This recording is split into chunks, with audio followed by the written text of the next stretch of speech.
What if I told you that time isn't passing right now, but only when you decide to look at it, that every second, every moment, every breath only exists because you chose to witness them? What if the clock on the wall marks nothing until your eyes find it? Have you ever stopped to notice that time behaves strangely around you? There are days that seem to last an eternity, where every minute drags like honey dripping from a spoon. And there are moments that disappear in the blink of an eye, entire hours that evaporate without leaving a trace in your memory. You wake up on a Monday, and suddenly it's already Friday. Or you wait for something, and the hands of the clock seem to freeze in the air. This isn't just an illusion of your mind, it's a clue, a crack in reality that reveals something much deeper about the nature of time and your consciousness. Because time, it seems, is not what we were taught. It's not a river that flows independent of you. It's not a straight line from past to future. Time is something much stranger, much more intimate. And it all begins with one of the most disturbing experiments in quantum physics. In the early 20th century, scientists discovered something that shook all the foundations of reality. They discovered that subatomic particles behave differently when they're being observed. It's the famous double-slit experiment. When you're not looking, an electron behaves like a wave of possibilities, existing in multiple places at the same time. But the moment you place a detector, the moment you observe, it collapses into a single reality, into a single point in space. The simple act of observing changes the fundamental nature of reality. And if this is true for space, why wouldn't it be true for time? Physicist John Wheeler proposed an even more disturbing experiment, the delayed choice experiment. In it, the decision to observe or not observe a particle can be made after it has already passed through the slits. And even so, retroactively, your choice determines how the particle behaved in the past. Let that sink in for a moment. Your decision in the present can alter what has already happened. Time is not fixed. It's malleable, dependent on the observer. But what does this mean for you, for me, for the way we live our lives? It means that perhaps we've had it all wrong about time. We treat it like an invisible tyrant, something that controls us, that pressures us, that steals our youth and pushes us inexorably toward the end.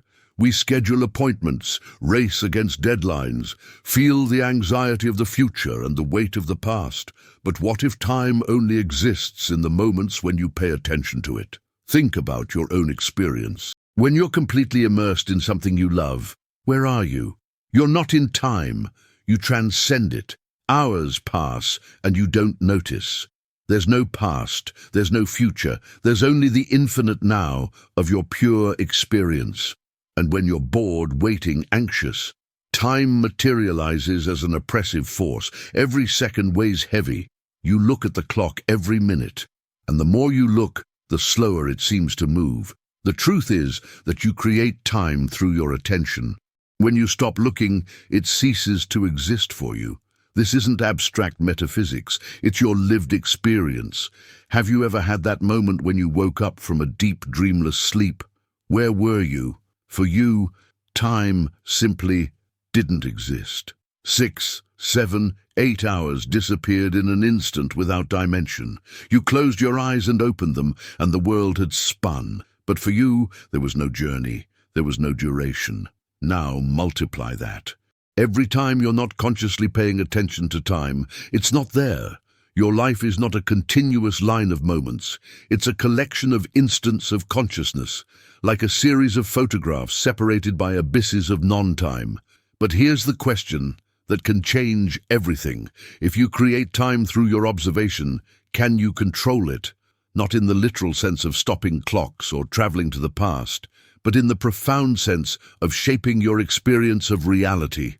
Because the inconvenient truth is this: you spend most of your life not living in the present, but observing time. You're constantly checking the hours, calculating how much time has passed, how much time remains, worried about what comes next, or ruminating about what already was. And every time you do this, you solidify time, you make it real, you trap yourself in it. Zen masters knew this centuries ago. They spoke about the eternal now, about living without reference to time. Not because time doesn't exist, but because it only exists when you invoke it. Buddha said that suffering comes from attachment to the past and fear of the future. But what are the past and future if not mental constructions that only exist when you look at them? The past isn't happening now. It exists only as memory in your mind. And when you're not remembering, where is it? The future hasn't arrived. It exists only as projection, as anxiety, as hope in your imagination. And when you're not anticipating, where is it? The only moment that exists independently of your observation is this, now. This eternal instant that never stops being now. But we've been trained to live outside this moment. Modern society is a machine for creating time. Clocks everywhere, calendars, deadlines, schedules. You wake up with an alarm that brutally rips you from the non-time of sleep and immediately throws you into temporal consciousness. You look at your phone before you even get out of bed. What time is it? How much time do I have?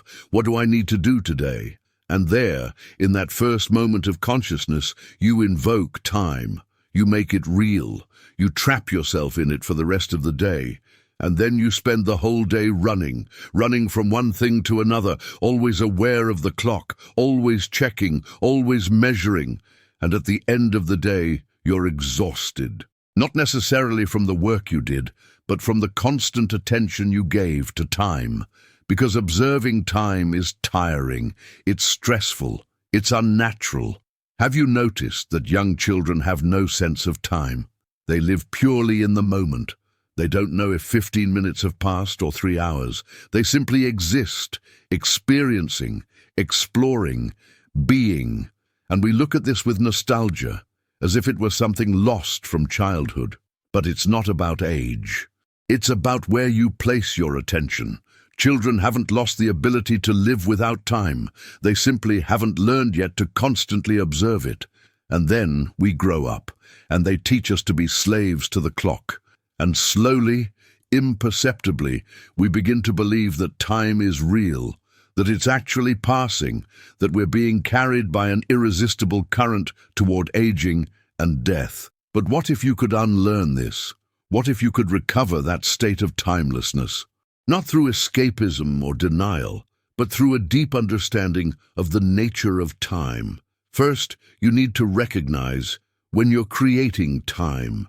Every time you look at the clock, you're making a choice. You're collapsing the infinite potential of the present moment into a specific measure. Monday at 3:42 in the afternoon, you just created that time. Before looking, it didn't exist for you.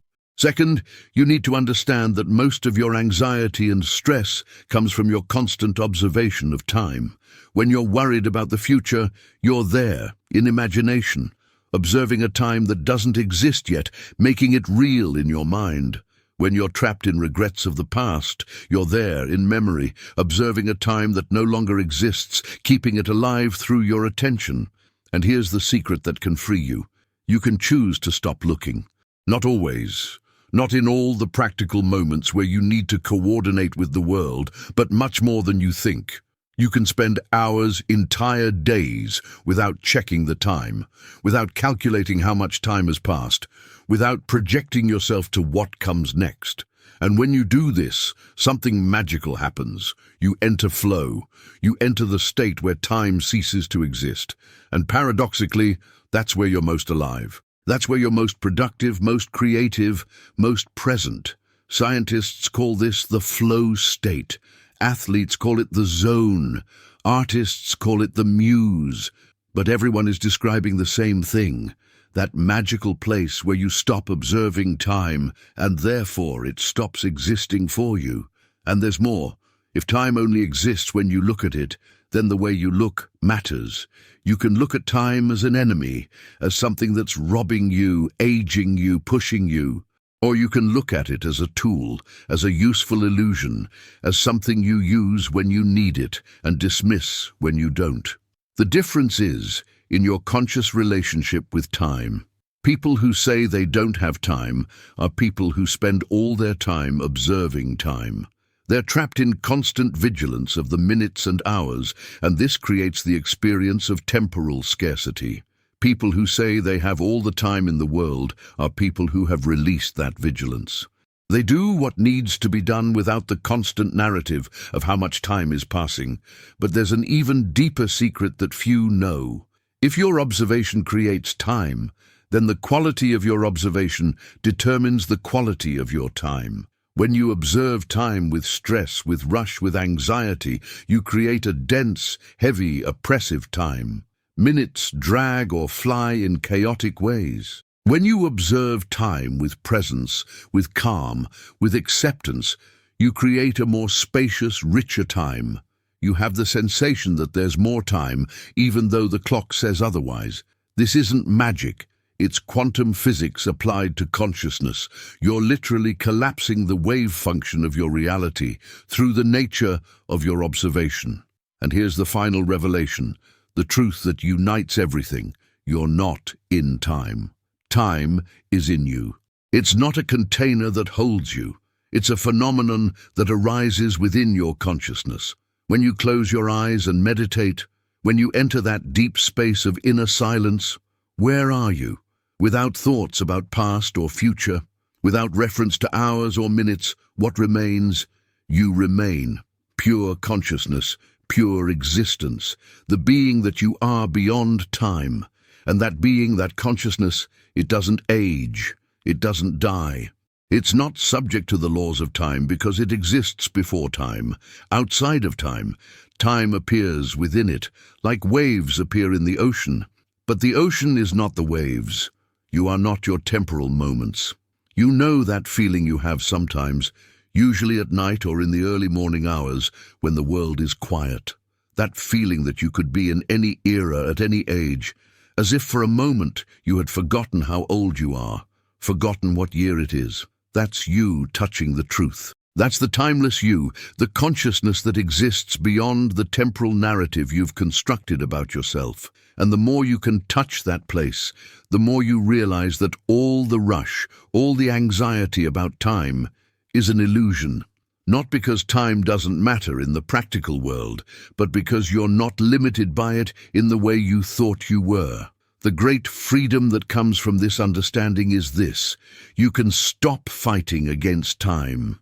You can stop trying to manage it, control it, beat it, because you're not fighting against an external force. You're fighting against your own observation. And the moment you understand this, everything changes. You can still use clocks. You can still schedule appointments. But now you know that all of this is just a useful game, a social convention. When you stop playing, when you close your eyes, when you release the constant observation, time disappears, and what remains is the eternal now, the only moment that always was, always is, and always will be. So here's the invitation. In the coming days, experiment. Spend periods of your day without checking the hours. Enter activities without calculating how long they'll last. Observe when you create time through your anxious attention, and observe what happens when you release that vigilance.